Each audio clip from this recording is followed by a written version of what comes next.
C'est un coût monstrueux, c'est le coût aussi de l'inaction de l'État. 1,4 million d'euros, c'est le coût de l'enlèvement des déchets déposés par les agriculteurs sur le bord des routes, rien qu'en Côte d'Armor. Un budget conséquent, difficile à trouver, ce qui explique leur présence encore aujourd'hui, 3 mois après leur dépôt. C'est 1 million d'euros qui a été ponctionné sur le budget de la DIR. Et pour un ordre de grandeur, au niveau du district 22, sur l'entretien, on est de l'ordre de 1,5 million d'euros de budget annuel, voire 2 millions d'euros.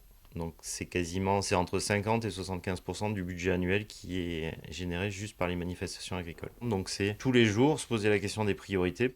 Et sur les routes départementales, même problématique, notamment au rond-point de Kernilien, près de Guingamp, où la facture s'élève à 400 000 euros. C'est la population qui va payer. C'est de l'argent qui ne servira pas pour les routes, puisqu'on va le prendre sur le budget, donc infrastructure. Utiliser une autre méthode, une autre forme de protestation.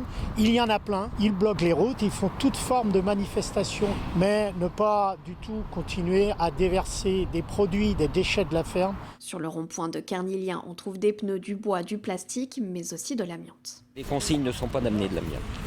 En fait, c'est les tôles fibro qui nous posent vraiment un problème parce que dès lors qu'elles sont là, en plus elles sont cassées, elles s'émiettent, elles s'effritent. Donc c'est là que ça se propage, quoi. L'anneau central de Kernilien va être peut-être en partie terrassé parce qu'il y a des éléments qui ont pénétré la terre végétale et on va devoir l'enlever. Et donc cette terre végétale, elle est polluée. Au total, le coût de traitement de ces déchets sur les routes bretonnes est estimé à plus de 3 millions d'euros.